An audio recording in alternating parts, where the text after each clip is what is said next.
So you had a date last night? Yeah, we actually went to cinema, funny enough. Yeah? Screen on the Green, Islington. One of our haunts. We've been there a couple of times, actually. Yeah, it's a good one. It's okay. They don't really have like a... You know, in like... I don't know, what other ones we've been to? In like King's Cross, they have like a little bar, and Muswell Hill, they have a bar. It's really small at the Screen in the Green, so there's only like 2 tables where the screen actually is. You say that though, the bar is inside the screen. Yeah, that's true. So there is a giant bar, but it's inside the screen. Yeah. Which I actually love. I kind of like my separation. Like, I like the bar bit separate, and then you have like your drinks, and then you go in, and then you like, right, film time kind of thing. True, because it's not a hang. It's just a straight bar. Yeah. Rather than like a spread out bar with spread out seats. And, you know, I like a bar where it's like the King's Cross one, where there's kind of like one long couch over here, then a couple of small chairs over here, and it's all a bit different, and you can just choose what you fancy. I love cinema dates. I remember me and Sophie's second date ever was a cinema date, and I completely picked it because I was really hungover and I just didn't want to have to talk to her. And I feel like once you've established you like each other on the first date, also you have the couches in the Everyman, so you can just like get in close proximity. Yeah. And we actually, incidentally, we watched The Sisters Brothers because that was all that was on at a reasonable time. And me and you'd watched that like 3 days before. Yeah, I was going to say, we saw that. Yeah, it's a bit of an odd choice, but it worked out. But, you know, you want to pick the right kind of film. Well, this leads me on to my point. The only film that was available at 8:45. They don't seem to, because I guess at Screen on the Green there's only the one film, because there's one screen in it. And the only film was, because she lives in Islington, but it was a woman talking, which essentially, it's got a very good cast actually. It's got Ben Whishaw, it's got Frances McDormand, Claire Foy. I can name more, but a very, very good ensemble cast. But the film is essentially about women within an Amish community, and what's happened is the men have been sexually assaulting them, and obviously within these kind of deep-rooted religious communities, it's law upon themselves. So it's kind of like the women debating, shall we leave the community, should we... The cult. The cult. Basically. Should we leave the community? Should we punish the men? Should we tell like authorities with outside the community?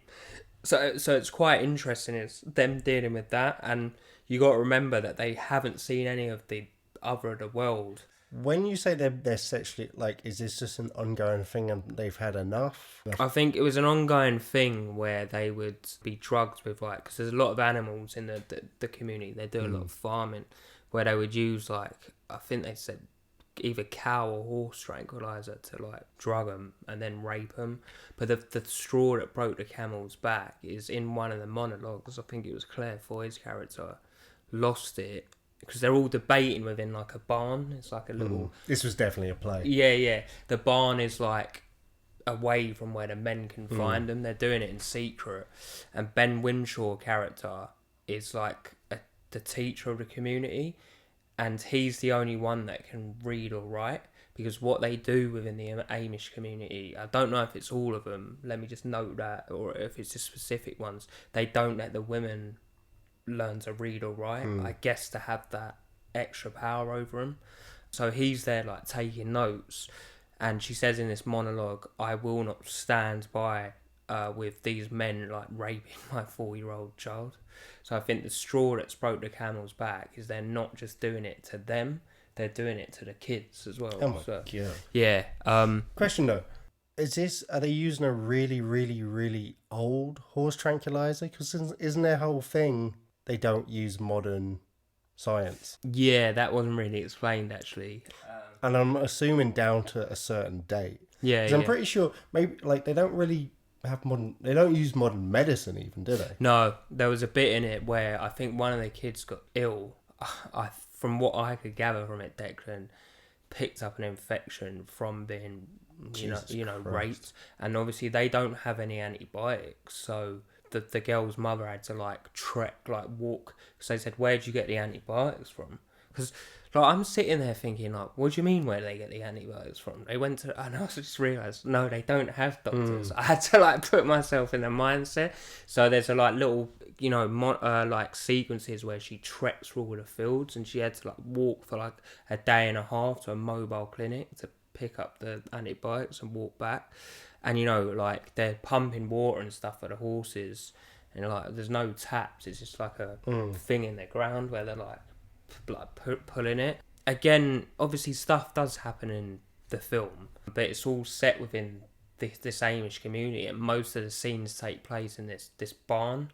So it's kind of like, it is a hard watch simply because you're just stuck in the same place. There's no the variety to it. But what I will say about it, there are some, like, nice elements in it where the kids are, like, you know, talking amongst each other, playing, and the director done a good job of some of the areas around, like the crop fields and stuff like that. It's very scenic and beautiful. So the scenes that did drag you away from the main point were quite refreshing and nice. Was it just the landscapes and cinematography? Basically. Or was there any bits of the actual community aspect that did seem appealing? Yeah, so at the end, they had 3 choices, like banish the men. Well, is that a choice? How are they going to banish the men? The men are just going to be like, yeah, I know, fuck off. Not forgive the men, and basically, if they don't forgive the men, they won't go to heaven. Is right. Like, it's because according to their religion, whatever happens, you've got to forgive people, or leave, just leave. So in the end, they decide to leave, basically, and, you know, they all have their jobs, like gathering up this and that, food, whatever. Some of the women, like, go around to all the other houses and say, look, we're leaving, do you want to come with us or not?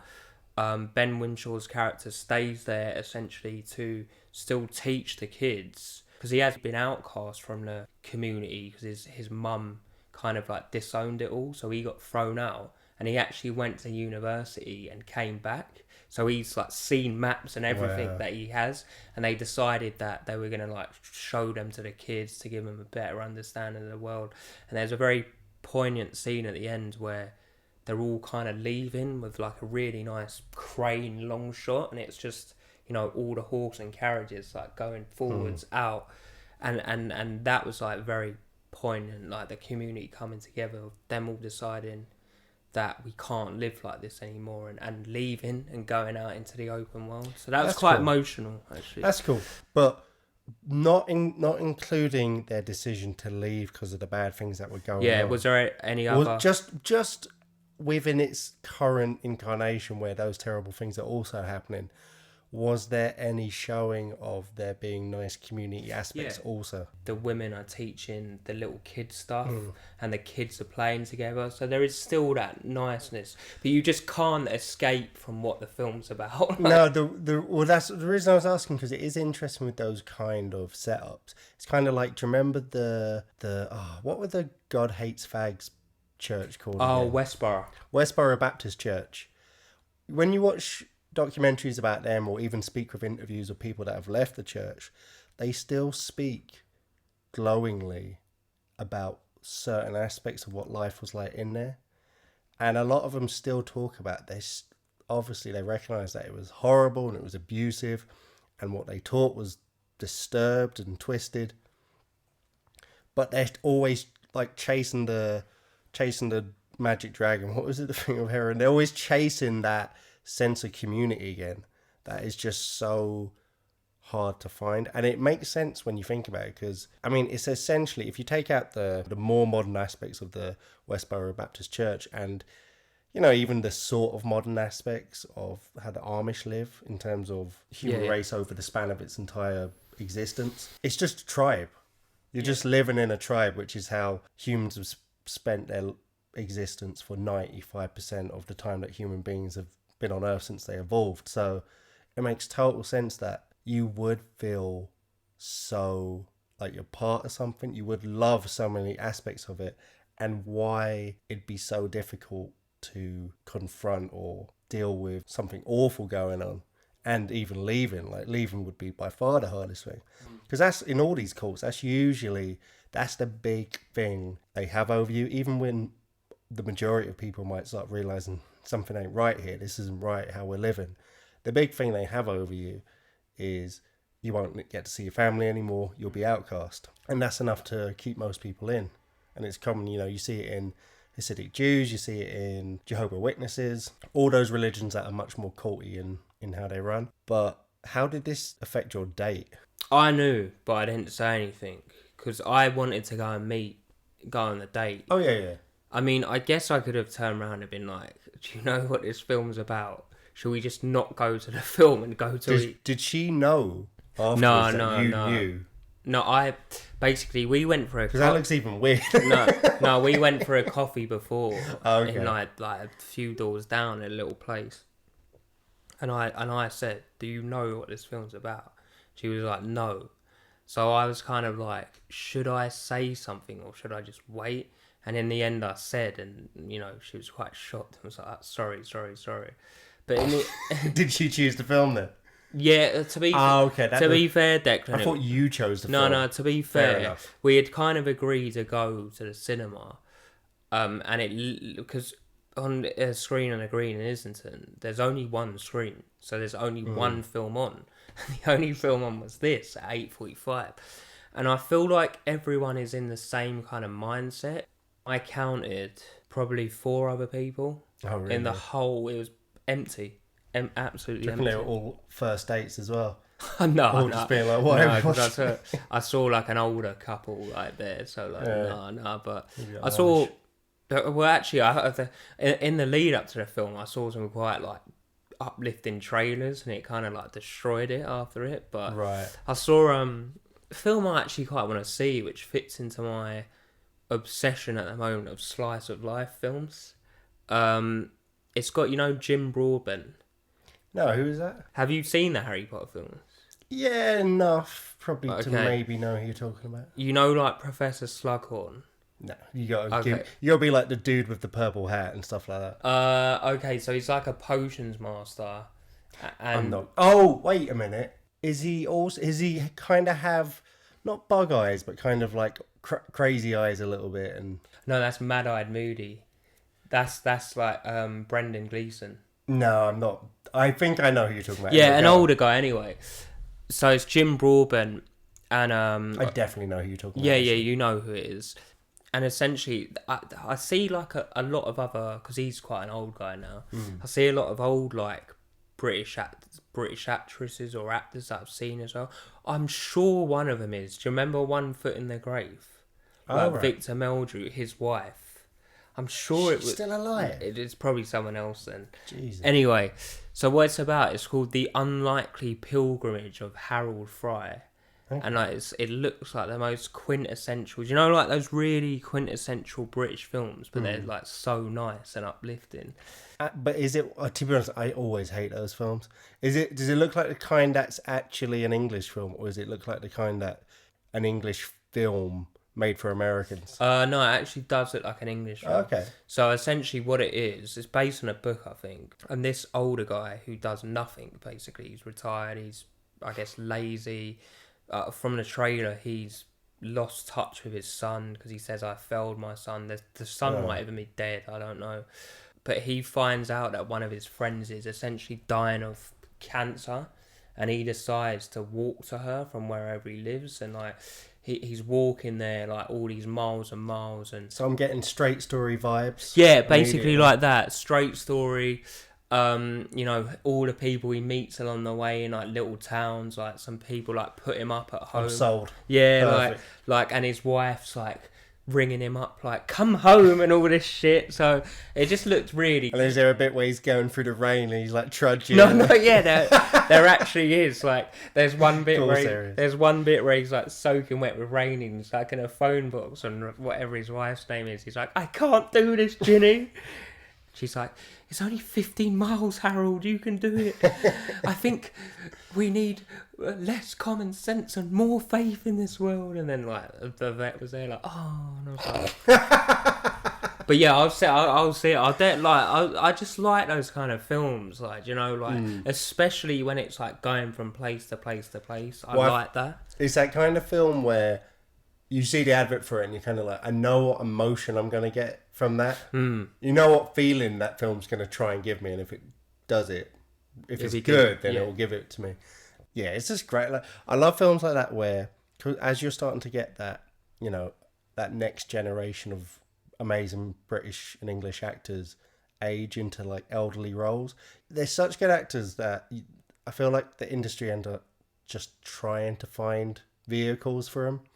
Films for old people, generally people don't want to see films that are focusing on an elderly character, so that 99% of them end up being this kind of family friendly format, which is a shame because it's so like, imagine like a proper gritty horrible drama about like elder abuse, or a disturbing film about growing old alone, or you know, a horror film exploring like what it's like to be when you're old and you're just so physically frail compared to everyone else around you and you really can't defend you. There's so much room, untapped material.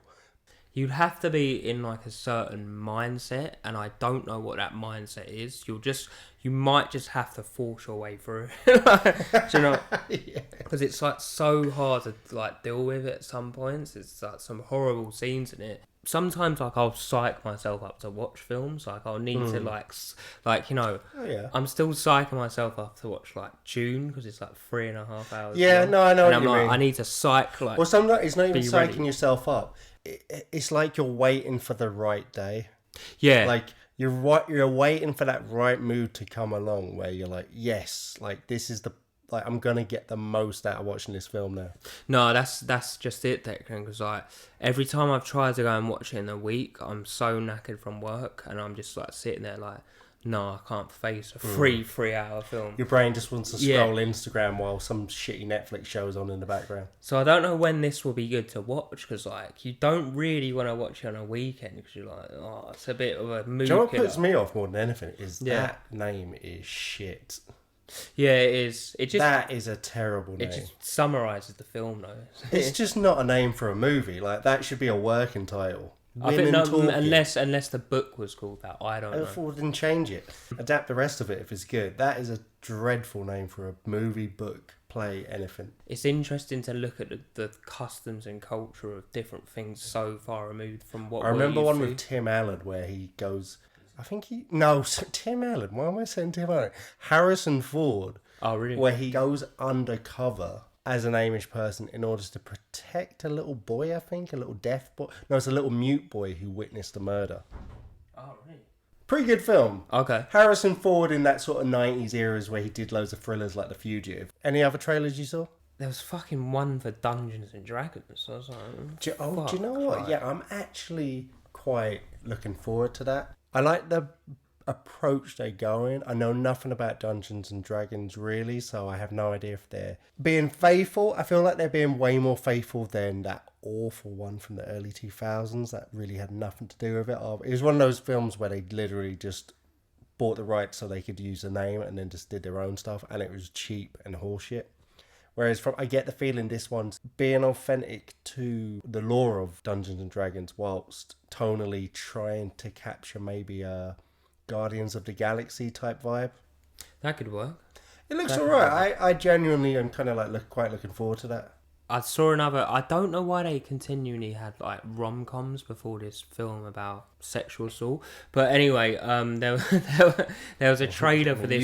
You went on a first date. Yeah. Clearly. Right? Oh yeah, I don't recommend it, because there was a rom-com about Indian arranged marriages called "What's Love Got to Do with It?" with that guy from That looks shit. People Just Do Nothing. Is that him? Yeah, Chajabi G guy. Oh, maybe I'm thinking of something else. Is it where he gets with a white girl? Yes, but that could be like 3 other films. Yeah, I feel like that's always those films. This one's a new version of that. All right, so, yeah. Again, I won't see it. I'm just saying I saw the trailer. I might see it. Do you know what? Actually, I won't see it. I have a secret love of rom-coms, but not rom-coms like that. I love, not even rom-coms, I guess, but like, they're like the noughties had so many shit, goofy, generic romantic comedies, sort of like in that vibe. Like, Along Came Polly.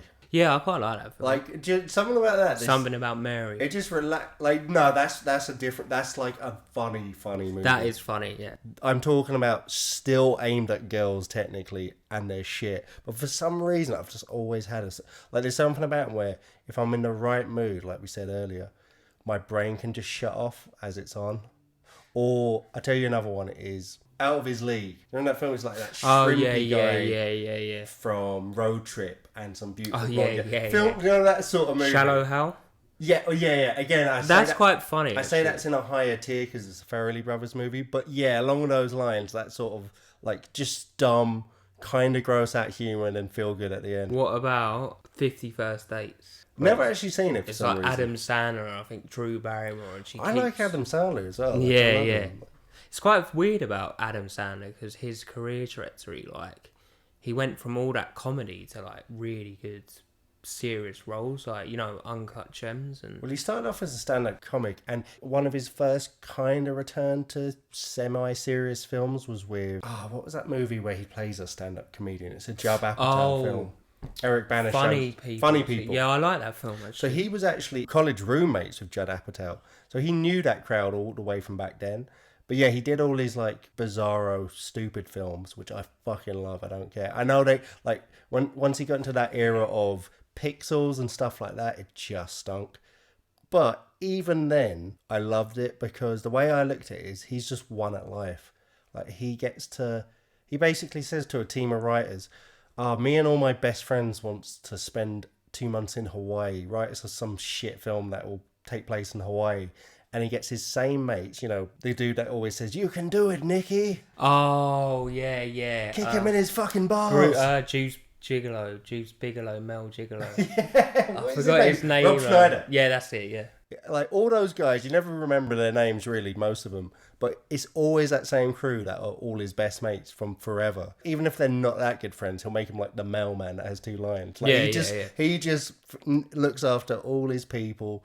He's making loads of money, doing what he wants. And then he's just suddenly decided, I'm going to do serious acting. And he's knocking that out of the park now as well. His latest one, he's like a basketball scout. And essentially he finds like... Is that a TV series, actually? No, it's a film. Oh, it's a film. Yeah, he goes to Spain and he he gets released from his franchise team he's at. And he like just goes to Spain and he scouts out in Spain, like on the street courts, a really good guy.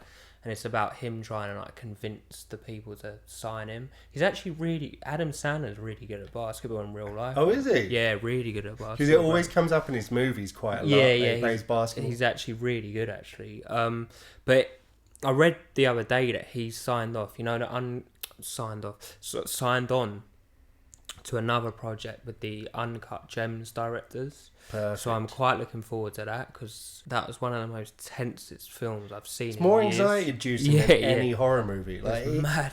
Like I remember watching it. Sophie just tapped out because she was like, "This is just not fun. Like this is just unenjoyable." And I had to have a break at some point because it just grabs you by the dick and swings you from wall to wall for 2.5 hours. Have you ever seen their first film? Good Times. Good Times. Yeah, you know what? That just flashed into my head. Very good film as well. Good film, man. And you can kind of see the evolution from there because that was pretty tense as well. To Uncut Gems. If there is a formula, it's the exact same formula. Like it is the exact same style, just not quite as epic and not quite as refined yet. Yeah, really excited to see what they're going to do next. Yeah, so Terrifier 2. So you haven't seen this yet. You haven't seen the first one either. No. Don't need to see the first one. Don't need to see the first one. First one's really good. I meant, when I said, because you asked me by text, like, I need to see Terrifier 1 first. I was laughing like, no, you don't. But that's not saying it's shit. It's just, you're not going to be watching Terrifier 2, like, but who's that guy's uncle? Oh, okay. What's going on? It's not that kind of film. This one kind of has a plot. The first one came out, in 2016? Got big on Netflix with a lot of people, kind of got a cult following. Super low budget. I'm talking like maybe £40,000. Wow. $40,000, whatever. Virtually no budget and incredible for what they pulled off. This one goes up another level again. Like don't get me wrong, it looks cheap. It has a cheapness to it, a cheap sort of aesthetic to it. The lighting and stuff, there's something about, the cameras. Definitely some of the acting. Some of the acting is nearly like porn level. of acting. I like that though. It makes me laugh. Like well, this kind of films. you're gonna love this. Yeah. The thing about Terrifier 2 is, it got a lot of fanfare and controversy about it being so brutal, so violent, so crazy, and so over the top. And I'd say it's not scary at all. So don't if you're scared off by scary, or if you like, because my kind of I love horror films. I'm always pushing to do more horror films on the show. I like that kind of Hereditary style of horror film. I like a tense, anxiety-inducing, strange atmosphere, strange, unsettling, disturbing kind of horror film. I don't like even jump scares. I'm not a big gore guy in general. I don't like Hostel. I love gore in non-slasher movies. I love the gore in The Thing. I love gore in those sort of movies. In general, I love gore, and I love practical effects. Absolutely adore them. But if you love gore and you love practical effects, this is as good a film as you're maybe ever going to see. The practical effects in this film are just staggering. They'd be staggering for any budget, but they are just staggering. It is incredible. And just the sheer, you can see the love and passion that must have gone into making it. But I gotta admit, it's weird. It was a weird experience watching it because the kills are so brutal and so mean-spirited at times that it's I was just watching it. I was like, this just isn't fun. I wasn't enjoying myself. Can I talk you through one kill and that's all I'll spoil? No, yeah. It is kind of the kill, the best kill. Okay, yeah. A lot of people think in the film. Just this give you an idea of how brutal this movie is. And some people, you kind of go into two camps. Some people are super disturbed like me. And I still really enjoyed this film. I'll get to that after. I'm not saying it's bad. Some people are super disturbed by me. And some people just think it's hilarious because they don't, I guess, think it looks real because it is cartoonish. The practical effects at the same time. It's kind of nearly a more cartoonish Tarantino sort of violence, nearly even at times. Yeah. But I'll talk you through this kill and you get an idea of how brutal it is. So, first of all, he slashes her eye.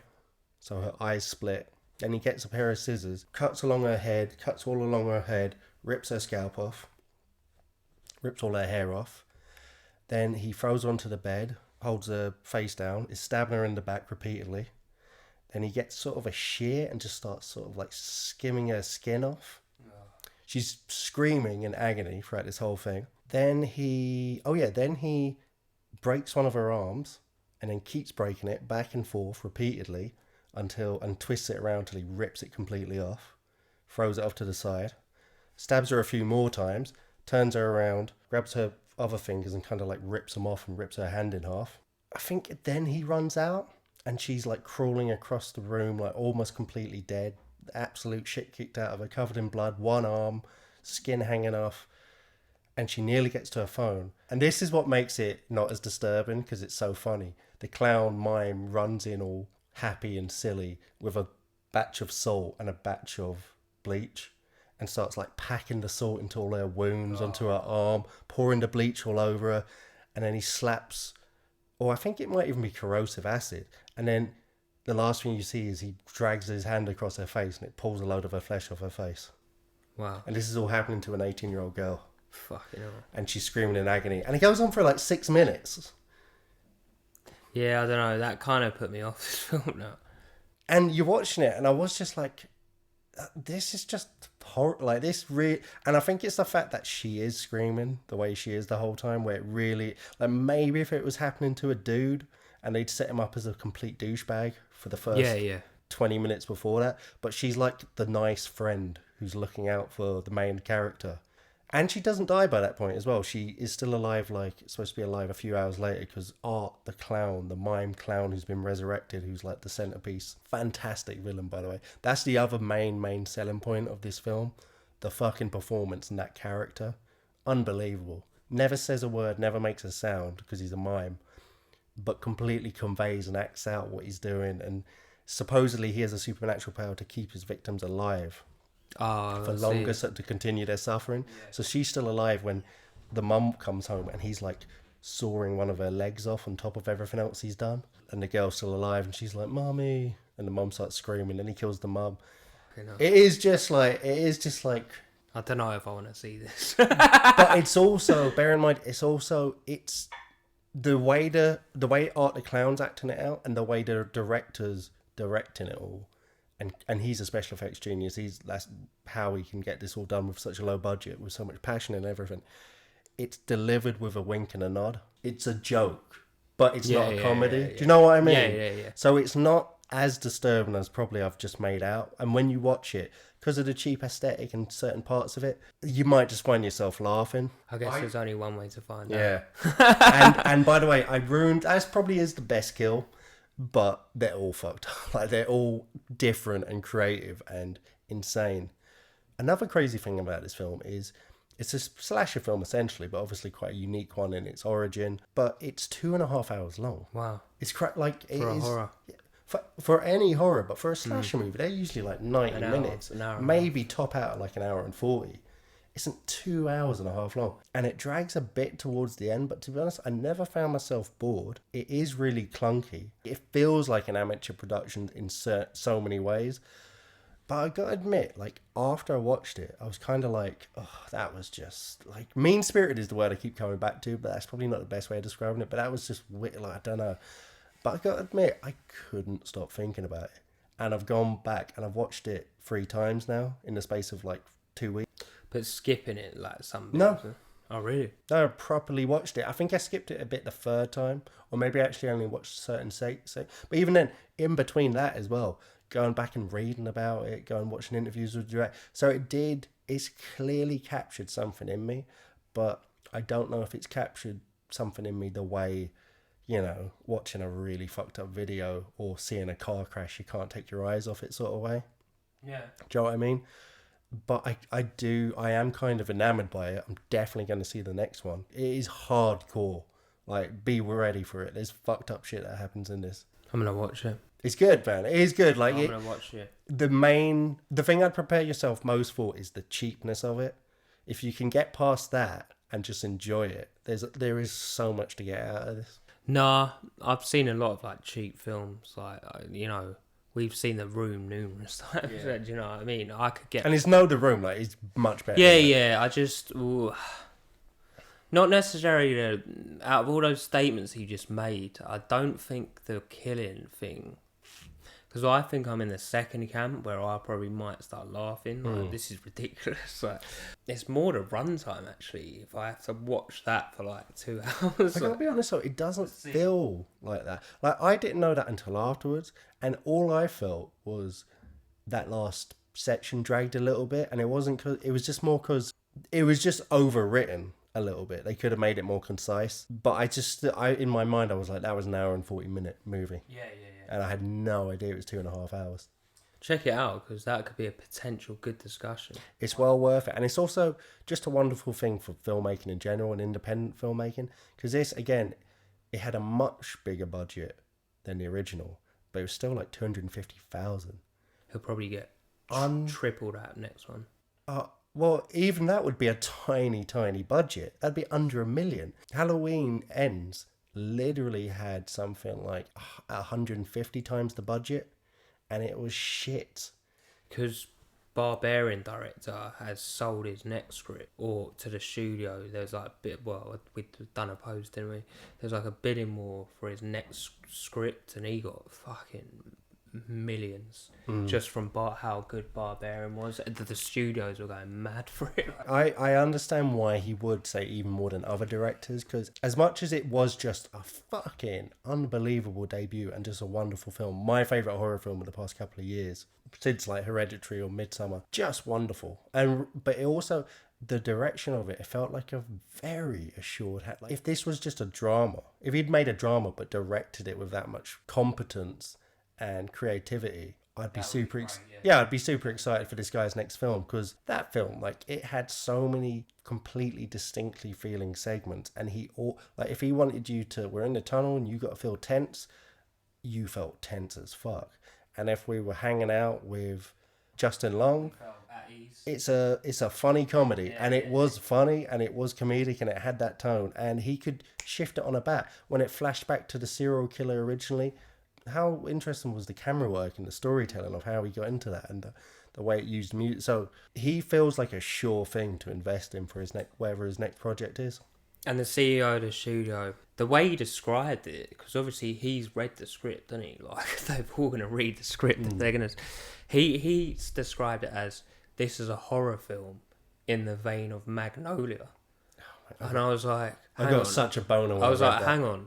This is going to be... I can see this in the vein of... Do you know what I mean? I can see him making a film like Magnolia and making it work. So I'm like, shit, I need to see this, man. Which is interesting because the anthology horror is such a common thing, and I fucking hate anthology movies in general. But there's never been an intersecting lives horror, has there ever? Nah. Never. Has there ever been one where it's like affecting more than one person and it keeps... I don't know. Never. I imagine nearly it was a universe where lots of horror things happen all the time, and many people are facing their own particular things, but their lives are intersecting. Or maybe it is one event. I don't know. That's the fun of it, because you don't know what it's going to be. When was the last horror film that you actually genuinely were scared of? Mine, I was going to say It, but that was more jump scares more than anything, actually. I'll tell you what fucking terrified me for some reason, because I've always been, like, frightened of, like, gypsy curses and shit. No, I always have done, like, Really? I just don't know why. I don't know why, like, I think my dad played a joke on me once, like, when we was in, like, Portugal or something, there was, like, loads of, like, gypsy beggars, and I said something, and he said, if you say something, they'll put a curse on you. And then I fucking saw Drag Me to Hell. Oh, shit. Like, soon after that, and I was like... Fuck about. That fucking shit scared me for some reason. Don't Drag Me to Hell. Yeah. Sam Raimi, Drag Me to Hell. Barbarian was probably the last one to really scare me. Like, that had me... Actually, no, hold up. I watched Smile the other day. I need to see that. I watched Smile and Terrifier 2 for this third time, just after coming back from a stag do, when I was in a very vulnerable state. He's shaking in the corner. I can't remember ever doing this in recent history. I had to pause Smile, because I was watching it alone at night, and just be like, I'm going to finish this tomorrow, because I was... Should have watched something because I was genuinely getting too You should scared. have watched something like really nice, like fucking Monsters Inc. or some shit. I don't know. That does make sense, but the way I look at it, like, I get jealous of Sophie because she actually gets so scared still in horror films, and I really don't. So when I'm proper vulnerable like that, I actually want to watch scary movies then, because I want to... Like, what's the point if you're not actually scared? Yeah, I get you. Do you know what I mean? So when I'm feeling good, I'll watch something good. I recently watched as well All Quiet on the Western Front, which went on to actually sweep the BAFTAs. Actually, won 7 awards. I've got to be honest, overall. I kind of missed this, and I didn't even know it was. I thought it was like a made-for-TV Netflix movie. No, it's really. I haven't seen the original in many years. The original's very old, obviously. I really like this. Like, it's kind of like this women talking film.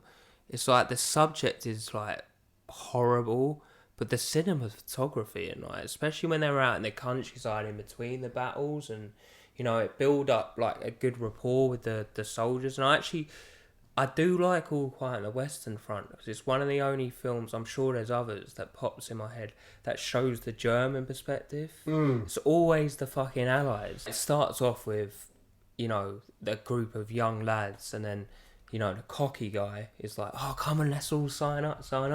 And when it gets to the war, he's fucking shitting himself, and he ends up like dying. I want to go home, and like crying. And that really like nailed it home. I'm not going to say brainwashed, but all that, you know, join us and all this stuff. Like, that you're seen as kind of like cowards if you like don't do it. Well, it was the peak of ultra nationalism. Yeah. It's kind of a modern invention as well. Only in the past couple of 100 years, like, you didn't even really have large nation states properly until in recent history. It was still even broke down more regionally. You know, when you go back in, like, if you look 1,000 years ago, there was like 40 kings of England, or maybe a bit longer than that. But do you know what I mean? Like, things, and the idea of like you are an Englishman from England, like this whole big landmass. Like, what did it mean if you didn't have proper news circulating and a proper, you know, logistics and proper civilization built around you where you could really kind of like feel like you were a part of something? So it was during that whole period where they really, really ramped up nationalism and propaganda and to its absolute peak. And it, for some reason, this brings me on to another thought. When I was in holiday in Porto, for some reason, me, my dad, and this other guy, Michael, got talking about Apocalypse Now, and we started talking about Agent Orange. 'Cause I know what happened. I heard Adagio for strings, and someone said, "Oh, this was in Apocalypse Now," and I was like, "No, it wasn't. It's Ride of the Valkyries, wasn't it?" So we started like debating about that, and then someone said, "Oh yeah, the people that dropped the Agent Orange, because there was like that famous photo of the Vietnam kid like burning." I was like, "Fuckers!" Like, and then Michael, who's my dad's mate, said a lot of the people that like dropped the Agent Orange then died of cancer because it all. So I was like, "Ha ha, karma." And then he said, "Well, it's not really their fault. They were just following orders." Yeah, man, what do you want them to do? I was like, "Oh shit, I didn't It's not see like it." they're swapping out the Agent Orange for food and supplies for the poor people. But what are they supposed to do? Yeah, getting back to my point is, I always remember that sketch from the Mitchell and Webb look, where they're like, "Are we the bad guys?" And like, it was just so refreshing to like see it from the German perspective, because in their view, they were fighting for the right cause, you know what I mean? Yeah. So, and also, even to a lesser extent, you know, they were just there.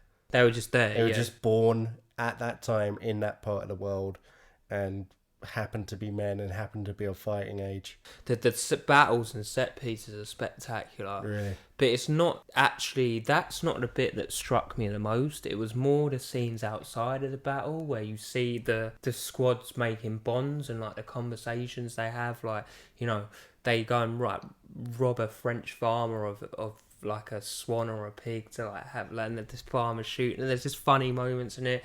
It's just overall like a very good film, and like deservedly, you know, I know it won in a lot of technical categories like cinematography, score, all of that. It definitely deserved it for that, because it was quite awe-inspiring. I wish I saw it in the cinema, if it even was on the cinema, because my little TV, I don't think done it like justice. Probably not as good as a giant big screen. But it was very good. I'd thoroughly like catch it on Netflix. And it's funny, like the older I've got, like I just have less and less time for battle scenes. They're nearly just like an end to serve a means, but the interesting scenes are really in between the battle scenes in films like that. Obviously they're entertaining, but there's just, I don't know, you're looking for something more. On the subject of war films, what is that war film that everyone was getting like really excited about? 1942 or something, like 1917. Yes, that's it. I didn't even like that much. Did you not? No. I thought it was the best war film I'd seen since Saving Private Ryan. Yeah, I thought like, this was good about films. You could be like, "That's amazing." I'd be like, I wasn't feeling it. I just found some of it to be like a bit slow at points. Like, do you know what I mean? Yeah, fair enough. I guess maybe that, and to be honest, I'd say that even more so that's a film you really had to see on the big screen, because I haven't watched it since. And to be fair, small sample size, but everyone I've spoken to that didn't like it didn't see it in the cinema. I also didn't really like Dunkirk. I love Dunkirk. Maybe you're just unpatriotic. Yeah. I saw another film as well, Peanut Butter Falcon. Oh, okay. Do you like it? Have you seen it? Yeah, I fucking hated it, to be honest. It was okay. Yeah, it was quite like uplifting, but it's like, if you boil it down to like what it is, it's like someone with Down syndrome wants to wrestle. It's like, why couldn't the care home have just allowed him to do that without making him escape? Like, I gotta be honest, I could definitely imagine it is a thing that happens, but God, man, that was depressing. it was. I thought of that poor little kid having to live in an old people's home because there's no other means to take care of him. Yeah. Jesus Christ, that's depressing. And I'm a big Shia LaBeouf fan, as much as he is a massive twat. He's got something about, he just does have that star quality where he's just really, really, really interesting, and he's always really watchable. But the film was just a bit, you know. Yeah, I went into it with the vein of it would be like the Florida Project, but it just never met those expectations. I still need to see it. Yeah, good film. All right. And on that bombshell, catch you next time.